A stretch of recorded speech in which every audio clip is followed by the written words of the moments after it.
강의에 앞서 오늘만큼 여러분들이 김경희를 이겨야 합니다. 오늘은 어떤 또 문제로 저희들을 유쾌하게 케어시키실 겁니까? 예전에 그 기억나세요? 컨닝 사건? 컨닝이라고 5번 해보겠습니다. 시작. 컨닝. 미국의 초대 대통령은 워싱턴이에요. 방금 전에 미국의 역사를 바꾸셨어요.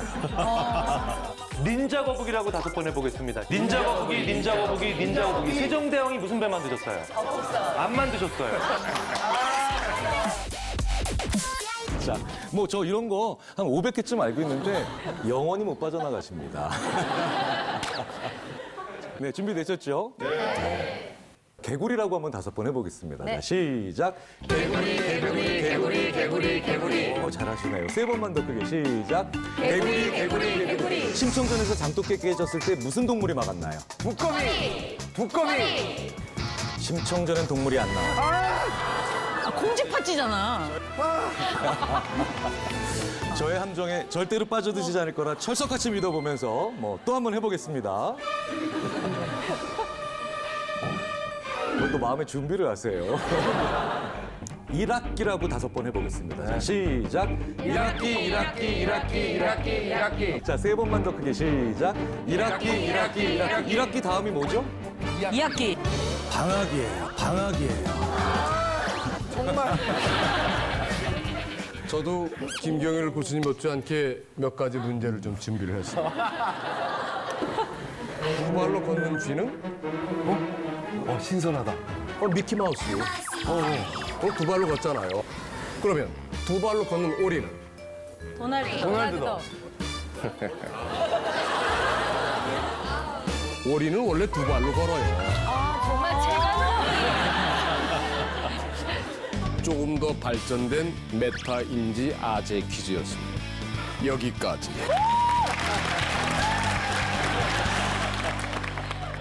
이게 인간이 메타인지가 있잖아요. 이게 친해지냐 안 친해지느냐만 가지고 내가 첫 번째 떠오르는 생각이 맞았냐 틀리느냐를 이 판단을 하기 때문에 일어나는 실수니까 너무 그렇게 속상하실 필요는 없습니다.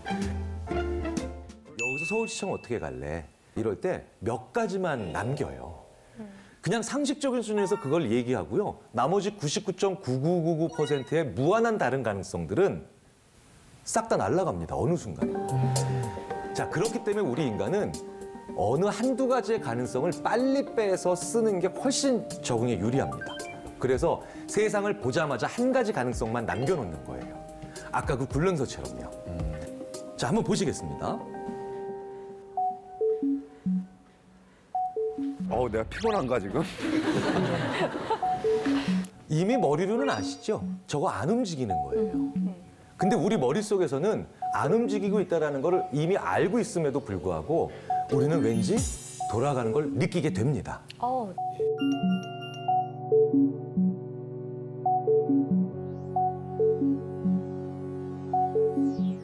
돌아가는 걸 느껴야 정상인 거예요?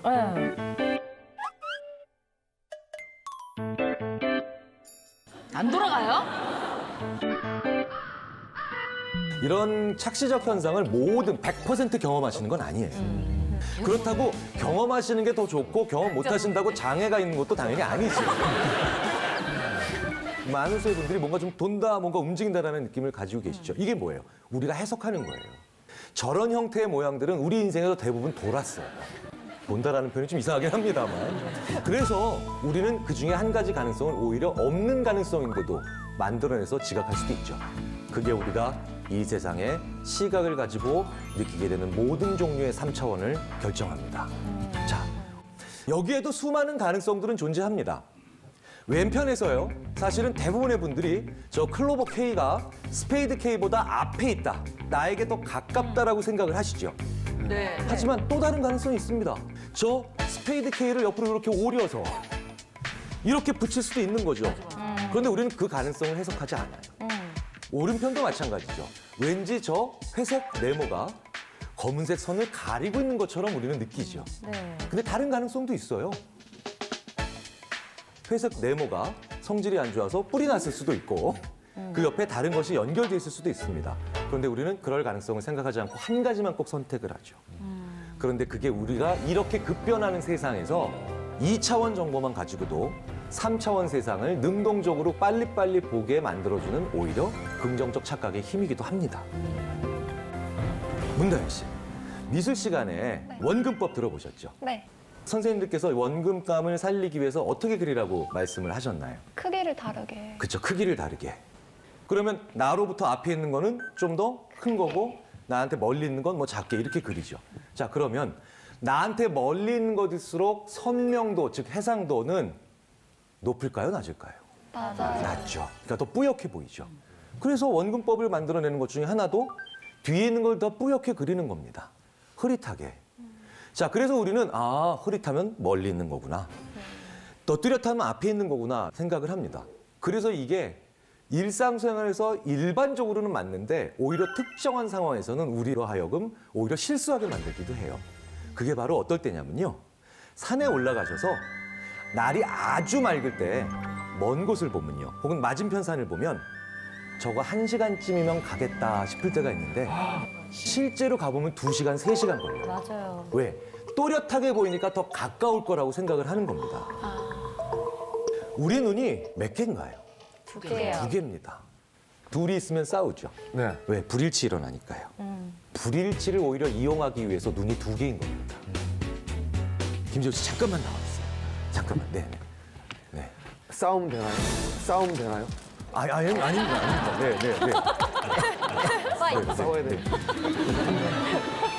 자, 같이 따라해 보세요. 같이 따라해 보십시오. 엄지손가락을 이렇게 한번 펼쳐 보십시오. 네, 앞으로 뻗어 보십시오. 네. 그리고 한쪽 눈을 감아 보세요. 그리고 반대쪽 눈과 한쪽 눈을 번갈아서 감았다 떴다 한번 해보세요. 네. 그러면 약간 이동하는 듯한 느낌이 들죠. 오, 네. 예. 그렇죠? 자, 그러면 좀 더 가까이에서 내 코 한 10cm 정도 앞에 놓고 또 똑같이 해보세요. 그럼 훨씬 더 많이 움직이죠. 오, 네. 그렇죠. 자, 그러면 또 앞으로 밀어보세요. 이번에는 눈 그냥 두 눈 뜨시고요. 계속 내 쪽으로 당겨보세요. 됩니다. 네. 그렇죠? 네.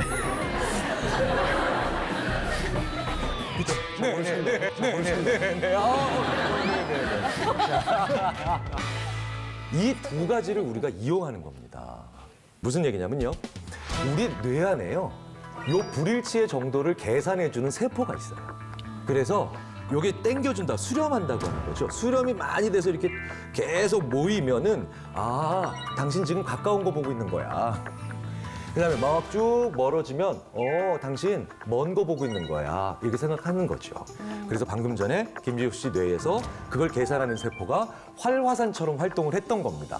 그래서 우리는 이걸 느낄 수 있었던 거죠.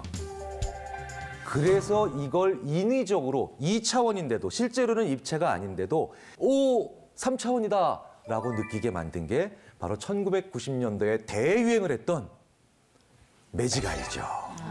네, 매직아이예요. 네. 야, 다음 거. 네. 두 마리 보인다, 캥거루.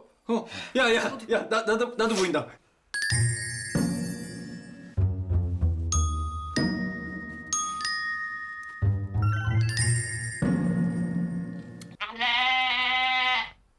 연병하려면 뭐 하나도 안 보여불구만. 매직아이가 약간씩 불일치를 시킨 겁니다. 네. 심리학자로서 인간에 대해서 감각기관을 연구해 보면 알면 알수록 인간은 굉장히 독특한 존재들입니다. 그런데 가끔은 여러 가지 정보를 너무 많이 알고 있어서 우리가 착각할 때도 있고 세상을 잘못 해석할 때도 있죠. 그 모든 종류의 일들이 바로 우리가 부르는 착시들입니다. 자, 착시들이요, 굉장히 독특한 것들이 많아요. 잘 알고 있는 착시에서부터요, 우리가 전혀 생각하지 못했던 착시들도 있습니다. 암전 한번 부탁드릴게요. 네.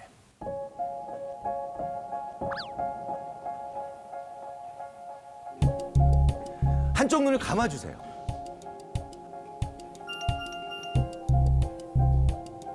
어떤 동전은 좀 더 앞에 있는 것처럼 보이고요. 어떤 동전은 좀 뒤에 있는 것처럼 보여요. 어떤 동전이 제일 뒤에 있는, 나로부터 멀리 떨어져 있는 동전으로 보이시나요? 500원이 제일 멀리 떨어진 걸로 보이실 거예요. 오, 그렇다. 예. 나는 100원만 튀어나와. 왜 난 똑같이 보이지? 그거는 심리적으로 100원의 컴플렉스가 있어요. 그렇지 않을까? 자, 대부분 500원이 제일 뒤에 있다라고 느껴지시죠? 자, 그럼 둘 다 뜨시고요. 보세요. 그러면 그 현상이 사라져요. 오, 사라져요. 왜 이런 일이 벌어지냐면요. 자, 우리가 세상의 많은 사물들의 크기를 알고 있어요. 그래서 그 크기는 500원짜리가 제일 크죠. 50원짜리가 제일 작습니다. 그런데 불이 다 꺼진 상태에서 그러니까 뭡니까? 거리를 판단할 수 있는 정보가 다 사라진 거예요. 다 사라진 상태에서 그나마 또 한쪽 눈으로 보게 되니까 어라? 망막상에 맺힌 모습은 500원짜리나 100원짜리나 50원짜리가 다 똑같은 크기인 거예요. 더 큰 것과 더 작은 것이 망막상에서 같은 위치면 더 큰 게 뒤로 간 거죠. 그래서 그런 계산을 이런 굳이 하지 않아도 되는 이 미묘한 계산이 1초 안에 일어나 버리는 거예요. 그런 모든 것들이 착시입니다. 이게 이제 많이 보시는 착시죠.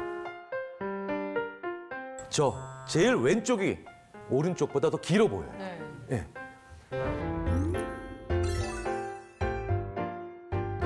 실제로 이 두 경우는 대부분 이런 경우입니다. 이쪽에 있는 경우는 대부분 나보다 더 멀리 떨어져 있는 경우죠. 그런데 저렇게 오른쪽에 있는 경우는 대부분 나한테 더 다가온 상황이에요. 이런 상황을 수십, 수백, 수천 번 경험하고 산 우리는 적용하지 않아도 되는 상황에 이걸 집어넣는 겁니다. 그래서 엉뚱하게도 이런 단서가 전혀 없는데도 말도 안 되게 무관한 단서를 사용하는 경우도 있죠. 대표적인 게 폰조 착시예요.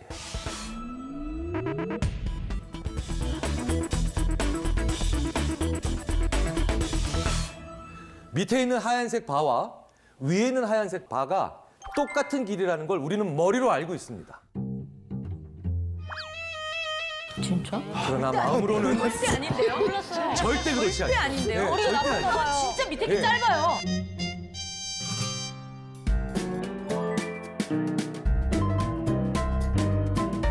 밑에 게 더 작아 보이시죠? 나 무슨 거 절대 아니야 이거는 진짜로. 누가 봐도 너무 짧아요. 네, 네.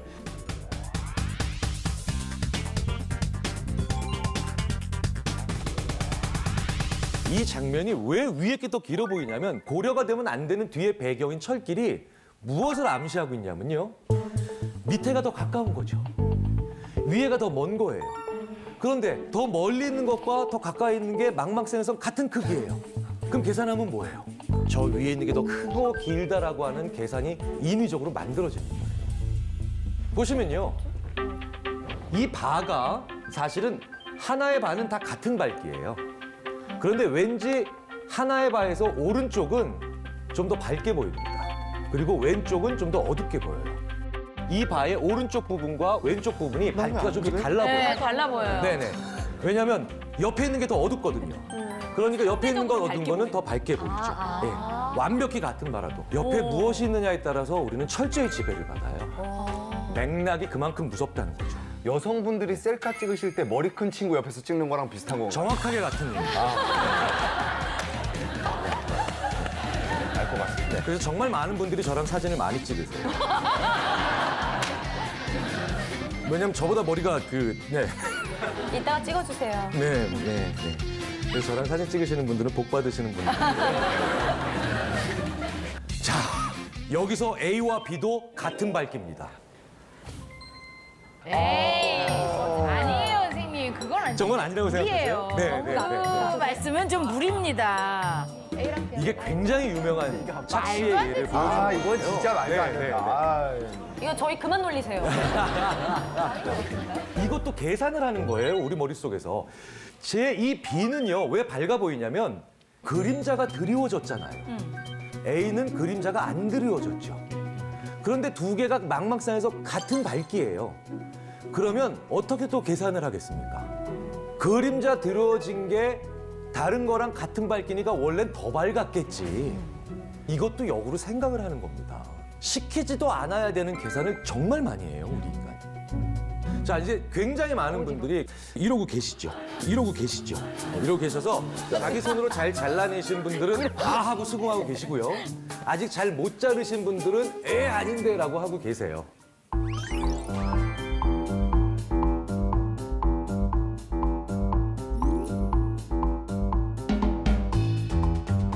와, 근데 어떻게 잘라? 그 주변을 손으로 가리니까 네네네. 밝기가 같아집니다. 아, 되게 신기하네. 다 하시는 장면을 제가 보고 있는 저는 되게 웃겨요.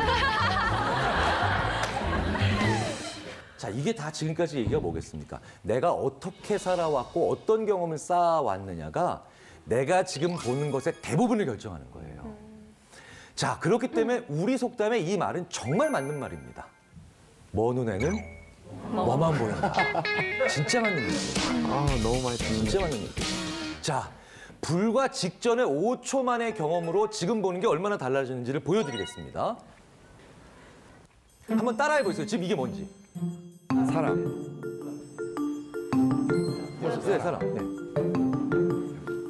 또 할아버지. 네, 할아버지 뭐, 네. 할아버지? 네. 파마머리. 네. 그다음에 안경 쓴 사람? 자, 또 보겠습니다. 밑에 거. 안경 쓴 사람 아니야? 닭. 공자. 토끼. 개. 고양이. 쥐. 안경 쓴 자, 보세요. 똑같은 거 아니야? 네, 같은 거예요. 같은 건데 사람을 연속으로 보기 시작하면 저게 사람으로 보여요. 그런데 계속 동물을 보다가 저걸 보면 동물로 보여요.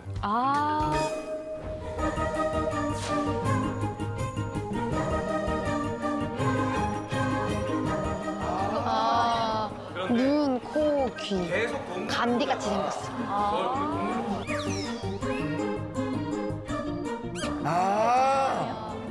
또 내가 비정상이야? 야, 오늘 무슨 뭐 민속장터 온 것 같습니다. 전부 다 지금 계속 이걸 믿어야 돼 말아야 돼. 정상인 거지? 이 이야기는 뭐냐면요. 직전의 경험이 뭐를 받느냐가 엄청난 생각의 차이를 만들어낸다는 겁니다. 인간이기 때문에 어쩔 수가 없습니다.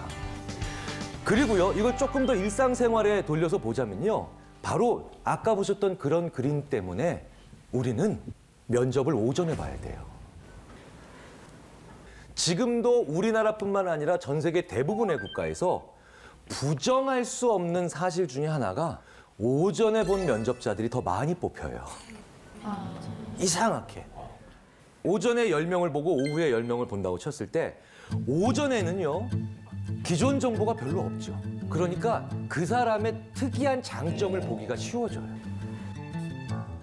네. 오전에 10명을 보고 오후에 10명을 본다고 쳤을 때 오전에 10명을 딱 보면 이 중에 아주 좋은 자기만의 장점을 가진 사람이 한 5명이 생기겠죠. 그럼 이 5명을 보고 야, 그 친구들 괜찮았어. 그러면서 점심을 먹는데 이 점심 먹는 1시간 동안 면접관의 머리에서는 어떤 일이 벌어지냐면 이 뛰어난 장점을 가졌던 5명의 장점이 합쳐져요. 그래서 이상적인 지원자의 모습이 만들어집니다. 네. 그러면 오후에 들어오는 10명의 지원자는요, 누구랑 싸워야 됩니까? 존재하지도 않는 그 이상적인 누군가랑 싸워야 됩니다. 맞네. 인간은 무엇을 경험하고 살았느냐, 내가 어떤 삶을 살았느냐가 철저히 내가 이 순간에 보는 걸 결정을 해요.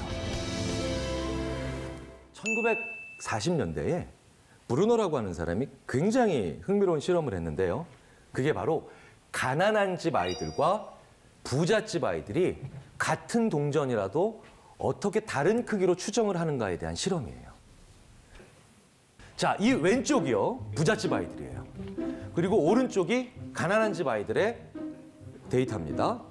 자, 우리가 보통 어떨 때 더 돈에 대한 욕구가 강하겠어요? 지갑에 2,000원밖에 없을 때 10만 원에 대한 욕구가 강하겠습니까? 아니면 1,000만 원짜리 적금 탔을 때 10만 원에 대한 욕구가 더 강하겠습니까? 당연히 제발 2,000원밖에 없을 때죠. 그러니까 돈이 적을수록 돈에 대한 욕구는 강하겠죠. 자, 그런데 아이들한테 다양한 동전들을 마음속으로 그리라 그래요.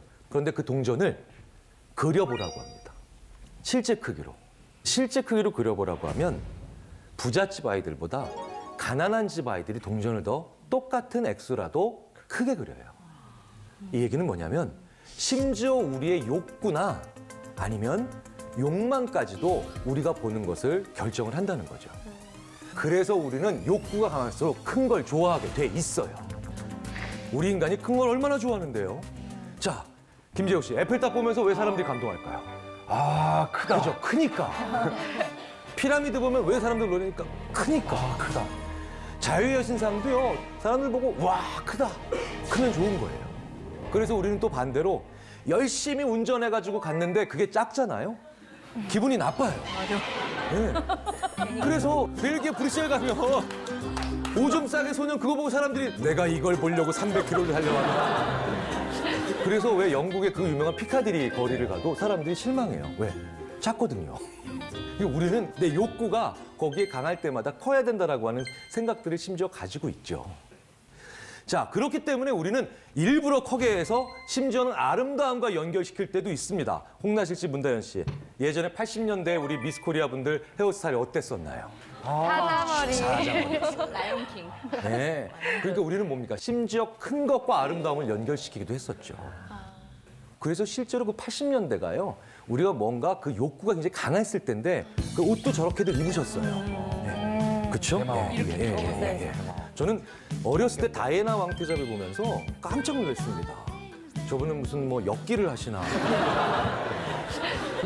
실제로 80년대가요. 우리나라뿐만 아니라 전 세계적으로 굉장히 욕구가 강했었을 때예요. 자, 그래서 우리나라 분들도 80년대는 옷을 이렇게 입으셨죠. 이렇게 입으셨어요. 지금 저런 옷 아무도 안 입힌데, 그렇죠? 옛날에 저렇게 입으셨어요. 그런데 이게 저런 옷이 단순히 유행이 돌고 도는 게 아니라 저런 것의 파워, 욕구, 저 욕구를 자극하기 위해서 저걸 다시 꺼내 입는 경우도 있죠. 그게 바로 이번에 미국 대선에서 승리한 트럼프예요. 트럼프는요, 막말보다도 더 미국 사람들이 힘들게 했던 게 막장 패션이에요. 옷을 어떻게 입었냐면 80년대 양복 이게 어깨 통나물 입고 넥타이를 그 빨간 걸 이렇게 좁게 매고요. 더 괴로운 건 앉았을 때 버튼을 채우고요. 네. 그런데 저 도널드 트럼프가 왜 저렇게 촌스러운 속된 표현으로 막장 패션이란 말까지 들으면서 그 비아냥을 감수했느냐? 실제로는 모종의 전략이 있었을 게 분명하다라고 추정하지요, 저희들이. 왜? 1980년대에 로널드 레이건의 시대였거든요. 로널드 레이건은 파워를 그리고 인간의 욕구를 굉장히 강하게 대변하는 대통령이었죠. 그래서 그때로 돌아간 거예요. 옷을 잘 못 입는다라는 건 정치인으로서 굉장히 강한 부담이고 핸디캡이 됨에도 불구하고 그걸 감수했는데 저걸 전략적으로 이용한 게 아닐까라고 하는 그런 추정들을 굉장히 많은 사람들이 하고 있죠. 그런데 이 넥타이 얘기가 나온 김에 말씀을 드리자면 이 넥타이를 조이고 이거 풀르는 게 사실은 굉장히 다양한 경우에 그 사람과 나의 관계를 얘기해 줍니다. 자, 수많은 정치인들이 2000년대 이후에는요, 저 넥타이를 하지 않습니다. 그래서 심지어 미국 언론에서 오바마는 넥타이 산업을 죽이려고 하는 거 아니야? 라고 얘기할 정도로 오바마 대통령은 넥타이를 별로 안 좋아했었죠. 그 외에도 데이비드 캐머런 영국 총리도 그렇고 수많은 런던 시장 그리스 총리까지도 굉장히 많은 사람들이 넥타이를 안 해요. 왜? 힘이 있는 자는요, 이미 더 이상 욕구를 혹은 욕심을 부릴 필요가 없죠. 그러니까 내 힘을 굳이 상징할 필요가 없습니다. 그래서 타이를 풀러요. 권위주의를 내려놓는 신호로 삼죠. 그런데 꿋꿋하게도 지금 미국 대통령 트럼프는 저 타이를 고집합니다. 왜? 나는 당신들의 힘에 어필하겠다는 거예요. 근데 또 여기서 반대로요. 저 같은 저권력자가 타이를 풀면 무례한 게 될 때가 있어요. 그래서 오히려 우리는 그 권위에 좀 더 예의를 보이기 위해서 타이를 매기도 하죠. 자, 그런데 80년대에 이렇게 인간의 욕구라든가 아니면 굉장히 강한 욕심들이 자본주의 사회에서 팽배할 때 우리는 그래서 큰 옷으로 그 욕구를 대변했는데 재밌는 건 우린 지금 그렇게 안 입죠. 오히려 슬림한 걸 입습니다. 그래서 이건 왜 그럴까라고 생각을 해봤더니 인간에게 옷이 하나 더 생겼어요. 바로 자동차라는 옷이 생깁니다. 그래서 재미있게도요, 자동차는 더 커지고 있어요. 그렇기 때문에 SUV가 그렇게 많이 팔립니다. 근데 왠지 자동차는 큰 게 선호가 돼요. 근데 재밌는 건 자동차가 큰 게 선호가 되면서 오히려 옷은 점점 더 슬림해지고 있습니다. 인간의 욕구가 다른 사이즈에 대해서 전이되고 있는 게 아닌가 라는 생각들도 저희가 해보게 되죠. 저희 심리학자들이 이 인간의 욕심을 열심히 연구를 하기 시작했는데 이미 철학자들이 몇백 년 전에 욕구에 대한 얘기를 해놨어요. 그게 바로 스피노자예요. 우리나라에선 스피노자가 한 말이 뭐냐라고 물으면 전 국민이 이 얘기를 하세요. 내일 지구가 멸망해도. 사과나 무슨 전 국민이 산림청이에요. 근데 스피노자가 인간의 욕망에 대해서 굉장히 중요한 얘기를 해놨습니다. 저는 가장 인간의 욕망을 잘 표현한 말이라고 생각하는데 그런데 문제는 철학하시는 분들이 인간에 대해서 이렇게 많이 생각을 하시고 좋은 얘기를 많이 하셨는데 단점이 하나 있으세요, 이분들이. 같은 얘기를 너무 어렵게 해요. 저는 아무리 읽어도 무슨 얘기인지 모르겠어요. 인간은 무의식적 욕구와 부적합한 인식으로 인해 부적합한 표성체계의 지배를 받으면서 정념과 영혼의 동요, 더 나아가 창난 현상까지 겪는 구체적인 욕망 주체다. 김상중 씨, 이거 무슨 얘기인지 아시겠어요, 이게? 모르겠어요. 네. 저도 진짜 모르겠더라고요. 그래서 철학하는 선배랑 심리학하는 선배랑 과학 철학하는 선배 뭐 딱 모아놓고 저희가 한자 한자 맞춰보고 난 다음에 봤더니 좀 쉬운 말로 바꿀 수가 있더라고요. 인간은요, 자기 욕망의 강도는 인식할 수 있어요. 내가 지금 10점 만점에 9점짜리 욕망을 가지고 있다는 건 알아요. 근데 그게 어디서 왔는지는 몰라요. 그게 인간이란 얘기를. 굉장히 절묘한 얘기죠. 근데 이거 맞아요. 왠지 아세요? 우리는요, 실현하면 밥을 먹는데 많이 먹어요. 여자친구랑 헤어지면 갑자기 포금을 해요. 남자친구랑 헤어지고 미친 듯이 쇼핑을 해요. 이게 다 뭐냐면 내 욕망의 강도는 강한 걸 아는 거예요. 그런데 그게 어디서 왔는지 잘 모르니까 그걸 엉뚱한 데다 해놓고 그걸 채워가면서 만족시킬 수 있는 그런 독특한 존재라는 거죠. 왜 그렇게 바보같이 설계됐을까요? 그래야 오래 살아요. 왜? 내가 만족하고 부족함을 채울 수 있는 도구가 많아지잖아요. 내가 영희한테 차였어요. 아니, 얘가 그렇다는 거예요, 얘가. 제가 영희한테 차였어요? 그럼 저는 정확하게 그 욕구가 어디서부터 왔는가를 느끼고 있다면 전 영희가 제 앞에 와야 돼요. 다시 마음을 돌려서. 하지만 영희는 이미 다른 남자랑 결혼했습니다. 아니, 그냥 얘가 그렇다고요. 뭐 이렇게 불쌍한 듯한. 그런데 굉장히 많은 경우에 그래서 어떻게 사랑이 변하니 막 술 먹으면서 괴로워하고 있죠. 그래서 쓰린 속을 술로 달래고 있는데 옆에 친구가 와서 야, 세상에 영희밖에 여자가 없냐? 그럼 또 한 번 또 멋진 척은 해야 되니까 아니야. 여자는 많지만 영희는 한 명이야. 뭐 이러고 술 먹다가 괜찮아. 야, 내가 다음 주에 소개팅 한번 해줄까? 그러면 또 이제 바로 하면 좀 그렇잖아요. 속으로 죄송한데 이렇게... 확실히 차이신 거 맞는 거 같은데. 자, 그럼 이제 보통 이렇게 얘기할 때 우리가 속으로는 야, 빨리 한 번만 더 얘기해 막 이러면서도 뭐 이제 괜찮아 이러다가 한 번 더 물어봐주면 그렇다면 바쁘지만 한 번 해볼까? 막 이러고 이제 했는데 만약에 예를 들어서 예전에 나랑 헤어졌던 나를 찾던 그 여자친구 영희는 홍나실 씨 같은 스타일입니다. 근데 새로 만난 여자, 오늘 소개팅한 여자는 똑같이 예쁜데 문다현 씨 같은 거예요. 그럼 또 괜찮아져요, 사람들이. 적응. 근데 이게 인간만 이렇다는 거예요. 엉뚱한 데서 그 욕망이 채워질 수 있고 엉뚱한 데서도 그게 해결이 되니까 우리는 평생 오지 않는 영희를 기다리면서 주인 잃은 개처럼 이러고 있지 않아도 된다는 거예요. 그래서 인간이 만족의 빈도가 높아지기 때문에 그걸 채울 수 있는 기회가 많아지기 때문에 장수하는 겁니다. 절묘한 착각이죠. 인간보다 열등하다라고 생각이 되는 그런 동물들일수록 두 개가 다 정확해요. 욕망의 강도를 느끼는 눈금도 정확하지만 그게 어디서 왔는가도 정확해요. 강아지 키워본 분들이 이런 얘기를 저한테 자주 하세요. 사료를요, 굉장히 비슷한 걸로 바꿔도 입도 안 되는 경우가 되게 많아요. 그래서 강아지한테요, 그 새로운 사료를 브랜드를 먹이게 하려면 9대1, 8대2, 7대3으로 섞어서 그렇게 해서 달래서 한참 시간이 지난 다음에야 걔한테 그 사료를 먹일 수가 있습니다. 그래서 20세기, 21세기를 굉장히 인간에게 대한 좋은 조언과 통찰을 제시하고 있는 또 다른 저 같은 인간을 연구하는 학자인 스티븐 핑커는 이렇게 얘기를 해요. 우리가 다른 동물들보다 더 많은 일을 할 수 있는 거는 다른 동물들보다 본능이 적어서가 아니라 훨씬 많기 때문이라는 거죠. 이 얘기가 바로 그겁니다. 우리는 우리의 욕구와 세상의 수많은 것들을 계속 연결시키고 있어요. 그래서 더욱 놀라운 건 옆에 있는 욕망을 누르기도 해요. 배가 굉장히 고파요. 그럼 여기 빵이 있고요. 여기 만년필이 있습니다. 그러면 당연히 빵에 대해서 배가 별로 안 고팠을 때보다 호감도가 올라가야 되죠. 네. 더 좋아 보여야 됩니다. 이건 상식이에요.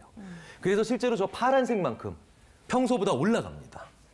그런데요, 배가 고프면 이 만년필에 대한 내 호감도나 내가 느끼는 매력도가 평상시보다 2배 이상 떨어져요. 이건 되게 독특한 거예요. 왜? 우리의 본능을 만족시키는 극대화하는 방법들을 우리가 훨씬 더 정교하게 가지고 있는 거예요. 좋은 경험은요, 사실은 굉장히 자기적이고 문화적으로 규정한 거죠. 그런데 다양한 경험은 굉장히 중요한데 이 다양한 경험을 많이 한다는 게 얼마나 중요하냐면요, 오래 사는 비결이에요. 그런데 더 중요한 건 같은 80년, 100년을 살고도 더 오래 살았다라고 생각하게끔 만드는 비결이에요. 이 얘기는 뭐냐면요, 우리가 물리적인 수명도 있지만 심리적으로 긴 인생 그리고 재밌는 인생을 살아야, 다양한 경험을 살아야 내 인생을 길게 볼 수 있다는 거예요. 그런데 그 경험을 단편적으로 하기 시작하는 게 바로 내가 시간이 빨리 가는 이유입니다. 비슷한 경험만 하게 되면 필연적으로 시간은 빨리 가게 돼 있어요. 그래서 스티브 잡스가요, 다양한 경험이 얼마나 중요한지를 얘기를 하죠. 컴퓨터 산업 종사자들이 가장 부족한 건 컴퓨터에 관련된 지식이 아니라는 거예요. 다른 경험을 안 한다는 겁니다. 그래서 실제로 연결성이 부족하다는 거죠. 저도 이런 얘기 굉장히 많이 듣습니다. 우리나라의 수많은 엔지니어들, 굉장히 뛰어난 프로그래머들이요, 저를 붙잡고 저한테 이렇게 하소연하세요. 저희는요, 뭐든지 다 만들 수 있습니다. 근데요, 뭘 만들어야 될지를 모르겠어요. 안타까운 거죠. 왜?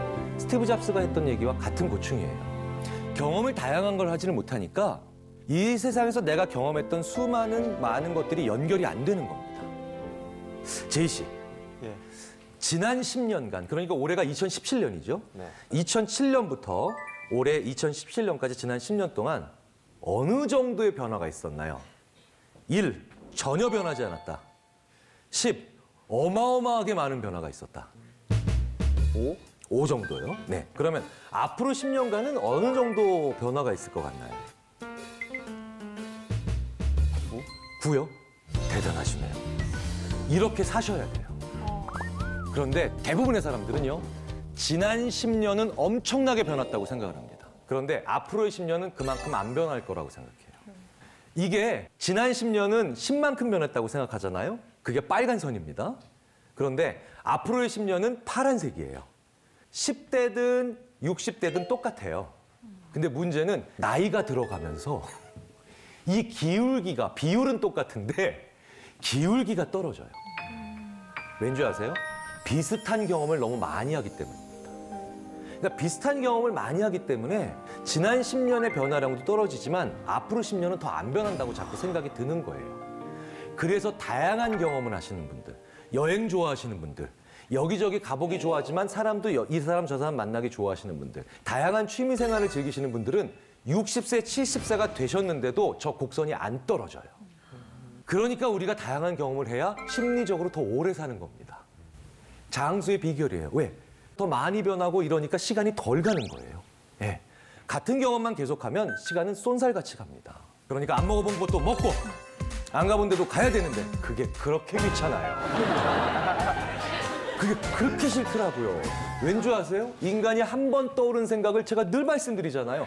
한 번 떠오른 생각을 그렇게 못 버립니다.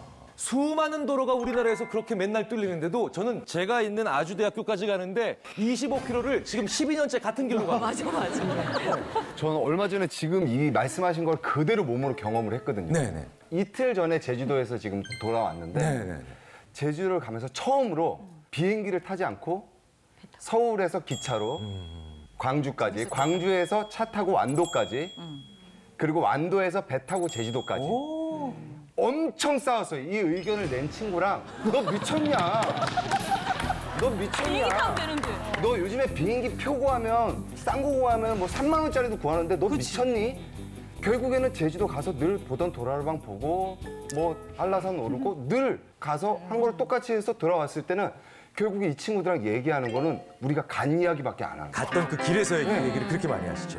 그 새로운 경험을 네. 그게 진짜 중요하다는 걸 느꼈어요. 지금 이 경험이 추억이 되는 것뿐만 아니라요. 이렇게 잠시 다른 경험을 하는 게 인간으로 하여금 지혜의 정점을 향해 달려가게 할 수도 있어요. 앞으로 많이 안 변할 거라고 생각을 하면 그만큼 미래에 대한 적응력이 떨어지겠죠. 그러니까 앞으로도 상당히 많이 변한다고 생각을 해야 됩니다. 그래야 준비가 되고요. 자, 그런데 저게 연령과 상관없이 앞으로는 절대 안 변할 거야. 다시 말해서 미래를 과소평가하는 분들이 계세요. 바로 어떤 생각을 하는 분들이겠습니까? 앞으로 안 변했으면 좋겠는 분들. 그게 바로 누구예요? 큰 성공을 직전에 거둔 사람들이 미래를 절대 안 변한다고 예측합니다. 그게 강력한 소망이 되는 거예요. 기득권. 인류 역사상 얼마나 재밌는 바보 같은 예측들이 많았냐면 케네스 올슨이라고 하는 사람은 디지털 이코먼트라고 하는 회사의 CEO였는데 이게 1970년대에 지금의 IBM이나 애플 같은 전 세계를 주름잡는 상업용 컴퓨터 회사의 CEO였어요. 상업용 컴퓨터니까 어디 있겠습니까? 집에 있겠습니까? 회사에 있겠습니까? 회사에 있죠.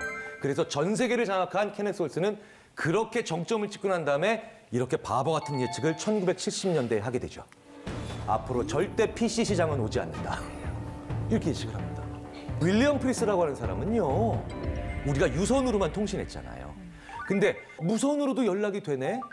이거를 알아보고 이걸 후원했던 영국의 최신부에 굉장히 중요한 위치에 있던 사람인데 이 무선 통신을 완성해 놓고도 앞으로 전화기 시장은 절대 오지 않는다. 특히 우리 영국에서.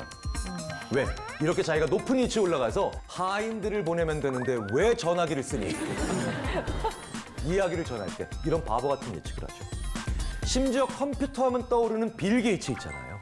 이 빌 게이츠조차도 도스가 대박이 나고 난 다음에 했던 첫 번째 예측 중에 하나가 앞으로 컴퓨터의 램 메모리 사이즈는 절대로 640kB를 넘지 않는다고 했어요.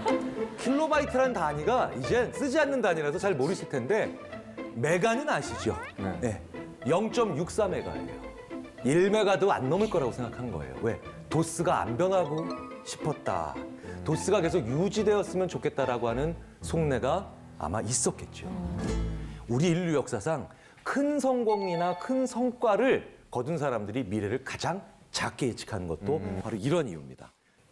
자, 기술 분야에서만 나오는 게 아닙니다. 페르디낭 장마리 포슈라고 하는 이 사람은요. 참호전에 대한 모든 전략과 교범을 완성한 사람이에요. 그래서 1차 세계대전을 프랑스군이 이기게 만드는데 혁혁한 공을 세운 프랑스인들의 영웅 중에 한 사람이었는데 이 사람이 1차 세계대전을 승리로 이끌고 난 다음에 했던 첫 번째 예측이 바로 뭐냐면 비행기는 절대 무기가 될 수 없답니다. 그래서 2차 세계대전에 대한 미래 변화의 적응력이 약화된 거죠. 네. 다양한 경험을 하지 않으면 바로 이런 일이 벌어집니다. 어떤 기업에서요, 어떤 직원이 훌륭한 성과나 성공을 만들어내잖아요. 그러면 그 기업에서 제일 먼저 하는 게 뭐냐면 그 직원을 모든 계열사나 회사를 돌아다니게 하면서 미래를 예측하게 해요.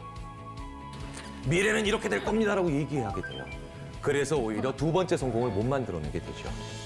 성공을 하면 할수록 성취를 이루면 이룰수록 다른 경험을 자꾸 해봐야 됩니다. 왜냐하면 단 한 번의 다른 경험을 다른 공간에서 하는 것도 엄청나게 사람을 지혜롭게 만들 수 있거든요.